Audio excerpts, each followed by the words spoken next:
வீட்டுல யாராவது கதவை தட்டுறாங்களான்னு பாத்துக்கோங்க. இந்த தாளிப்புக்கும் இந்த சாம்பார் வாசனைக்கும் கண்டிப்பா உங்களுக்கு தெரிஞ்சவங்க வந்து கதவை தட்டி, என்னங்க உங்க வீட்டுல ஸ்பெஷல் இப்படி ஒரு கல்யாண சாம்பார் வாசனை வருதுன்னு கண்டிப்பா உங்களை கேட்க போறாங்க. Hi, welcome to our channel வீட்ல குக்கிங். கல்யாண சாம்பார் யாருக்குங்க பிடிக்காம இருக்கும்? புளி போடாம ஒரு சிம்பிளான கல்யாண சாம்பார் எப்படி பண்றதுன்னு பார்ப்போம். அதுக்கு துவரம்பருப்பு 1/2 கப் எடுத்துக்கோங்க. சின்ன வெங்காயம் 20 உரிச்சு எடுத்துக்கோங்க. தக்காளி 2 நறுக்கினது எடுத்துக்கலாம். முள்ளங்கி 1 நறுக்கி எடுத்துக்கலாம். Sambar powder 2 table spoon.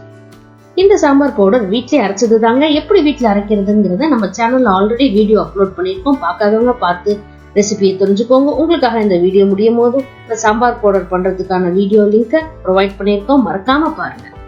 நம்ம துவரம்பருப்பை நல்லா களைய போறோங்க. எப்படியுமே துவரம்பருப்பை ஒரு 3 to 4 தடவை களையணுங்க. அப்பதான் அந்த அழுக்கு எல்லாம் ரிமூவ் ஆகும்.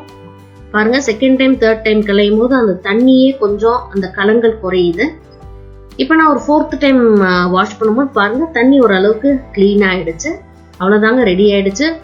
துவரம்பருப்புல கொஞ்சம் ஒரு 1/2 டீஸ்பூன் மஞ்சள் பொடி சேர்த்து தேவையான தண்ணியை ஊத்திக்கோங்க. ஊத்தி நம்ம ப்ரெஷர் குக் பண்ண போறோம். நான் ஒரு 5 விசில் விட்டேங்க.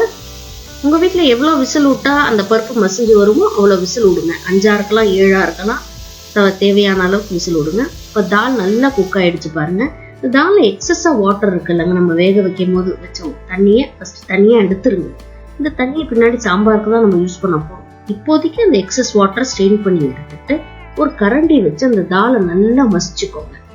பாருங்க, உரு தெரியாம நல்லா மசிச்சிருங்க. அப்பதான் அந்த சாம்பார் நல்லா டேஸ்டா இருக்கும் நமக்கு. ஸோ நல்லா கரண்டி பின்னாடி வச்சு நல்லா மசிச்சிருங்க. இந்த ஸ்டெப்பை மிஸ் பண்ணிடாதீங்க, அப்பதான் சாம்பார் நல்ல டேஸ்டா வருங்க. மசிச்ச டால் ரெடி ஆயிடுச்சுங்க. இப்ப அடுத்து நம்ம என்ன பண்ண போறோம் அப்படின்னா, ஒரு கடாய் போட்டுக்கோங்க. ஒரு டேபிள் ஸ்பூன் நல்லெண்ணெய் ஊத்தி முதல்ல வெங்காயத்தை போட்டு ஒரு வதக்கிக்கோங்க. பாருங்க, ஆனியன் நல்லா கொஞ்சம் கலர் சேஞ்ச் ஆக ஆரம்பிச்சிருச்சு, நீங்களே பார்க்கலாம்.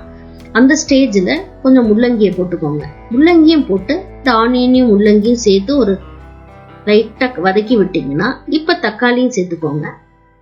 சும்மா ஒரு பெரட்டல் தாங்க, ஒரு கரண்டி வச்சு ஒரு பெரட்டல் பெரட்டிட்டீங்கன்னா இந்த ஸ்டேஜ்ல அந்த சாம்பாருக்கு தேவையான மஞ்சள் தூளை போட்டுக்க போறோம். அந்த காய்கள் வேகிறதுக்கு தேவையான தண்ணி நான் 1 டம்ளர் தண்ணி ஊத்திருக்கேங்க. ஊத்தி இந்த கடாயை மூடி வச்சிருவோம். மீடியம் ஃப்ளேம்ல 2 to 3 மினிட்ஸ் குக் ஆகட்டும். 3 மினிட்ஸ்க்கு அப்புறம் ஓபன் பண்ணி பாத்தீங்கன்னா நல்லா வெந்திருக்குங்க. பாருங்க, தக்காளி, வெங்காயம், முள்ளங்கி எல்லாம் எப்படி ஒன்னா சேர்ந்துருக்குன்னு பாருங்க. இந்த ஸ்டேஜ்ல நம்ம என்ன பண்ண போறோம், நம்ம ஆல்ரெடி ஸ்ட்ரெயின் பண்ணி எடுத்து வச்சிருக்கோம் இல்லையா பருப்பு தண்ணி, அதை இதுல சேர்க்க போறோம். சேர்த்து 2 டேபிள் ஸ்பூன் சாம்பார் பவுடரையும் சேர்க்க போறோங்க. இப்ப நம்ம தேவையான சாம்பார் பொடி எல்லாம் போட்டாச்சுங்க. இப்ப இந்த மசிச்சு வச்ச பருப்பை சேர்க்க போறோங்க. இந்த ஸ்டேஜ கொஞ்சம் தண்ணி ஊற்றணும். அதுக்கு பதிலாக என்ன பண்ணுங்க, வேக வச்ச அந்த பாத்திரத்துல இன்னும் கொஞ்சம் பருப்பெல்லாம் ஒட்டிட்டு இருக்கு, அதுலயே கொஞ்சம் தண்ணி ஊற்றி அதை எடுத்து இந்த சாம்பார்ல நீங்க ஆட் பண்ணிக்கலாம். பண்ணிட்டு நல்லா இந்த பருப்பையும் சாம்பார் பொடி, காய்கறி எல்லாத்தையும் ஒரு மிக்ஸ் பண்ணி இந்த சாம்பார் தேவையான உப்பு, பெருங்காயத்தூளை போட்டு நல்லா கொதிக்க விடுங்க. இதுதாங்க ஒரு 3 மினிட்ஸ் நல்லா கொதிக்கணுங்க.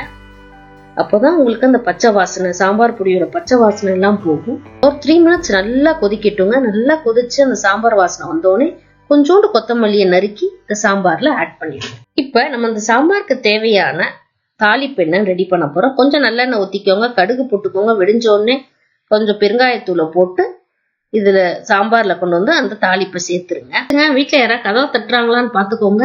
இந்த தாளிப்புக்கும் இந்த சாம்பார் வாசனைக்கும் கண்டிப்பா உங்களுக்கு தெரிஞ்சவங்க வந்து கதவை தட்டி, என்னங்க உங்க வீட்டுல ஸ்பெஷல் இப்படி ஒரு கல்யாண சாம்பார் வாசனை வருதுன்னு கண்டிப்பா உங்களை கேட்க போறாங்க. இந்த மாதிரி நிறைய வீடியோஸ்க்கு நம்ம சேனலை நீங்க கண்டிப்பா சப்ஸ்கிரைப் பண்ணுங்க. உங்க வீட்டுல நீங்க இந்த சாம்பார் செஞ்சு பாத்தீங்களா, என்ன சைட் டிஷ் வச்சு சாப்பிட்டீங்க அப்படிங்கறத நம்ம கமெண்ட் செக்ஷன்ல கமெண்ட் பண்ணுங்க. நம்ம போட்ட வீடியோஸ்லாம் உங்களுக்கு ரொம்ப பிடிச்சிருந்தா நம்ம சேனலை லைக் பண்ணுங்க, சப்ஸ்கிரைப் பண்ணுங்க, ஷேர் பண்ணுங்க. தேங்க்யூ.